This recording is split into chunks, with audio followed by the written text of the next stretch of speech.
લીંબડી ભોગાવા નદીની દુર્દશા કોના કારણે? હાલ આવા અનેકો સવાલ લીંબડીની પ્રજાને દ્વારા ઉઠી રહ્યા છે। ક્યારે આવશે આનો અંત? લીંબડી એટલે છોટા કાશી તરીકે જાણીતું શહેર છે, ત્યારે આ શહેરના કાંઠે એક સરસ મજાની ભોગાવો નદી આવેલી છે। ત્યારે હાલ વિકાસના તાયફા કરતા લોકો નદીની દુર્દશા એક નજરે જ જોઈ રહ્યા છે, પણ કોઈ પ્રકારની નદીની સફાઈ સામે જોતા નથી। ત્યારે ક્યાંક ને ક્યાંક પર્યાવરણ પ્રેમીઓમાં રોષ છવાઈ જવા પામ્યો છે। કલ્પેશ વાઢેર, સુરેન્દ્રનગર।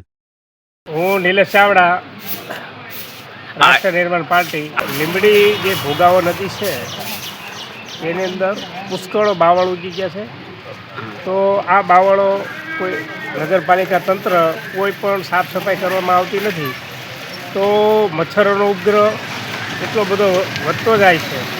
હજી ચોમાસું શરૂઆત નથી થઈ, 5 છાંટા પડે ને મચ્છરોનો ઉપદ્રવ એટલો બધો વધે છે અને બાવળોમાં અમુક અસામાજિક પ્રવૃત્તિઓ પણ થાય છે।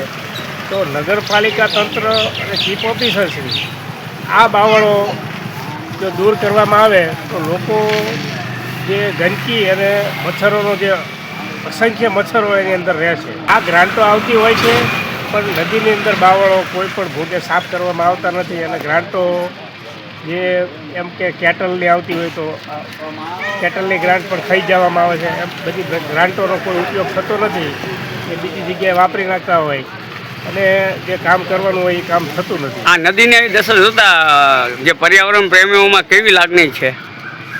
એ બાવળ જ છે, કાંટાળા બાવળ છે અને એની અંદર પુષ્કળ મચ્છરો જ રહે છે અને એમાં અસામાજિક પ્રવૃત્તિઓ પણ થાય છે। તો આ બાવળો કાઢી નાખવામાં આવે અને નદીને ચોખ્ખી રાખવામાં આવે તો પર્યાવરણની જાળવણી। હાલના સત્તાધીશોને તમે શું કહેશો? આ બાવળો સાફ કરવામાં આવે એવી અમે લેખિતમાં રજૂઆત કરશું કમિશનર।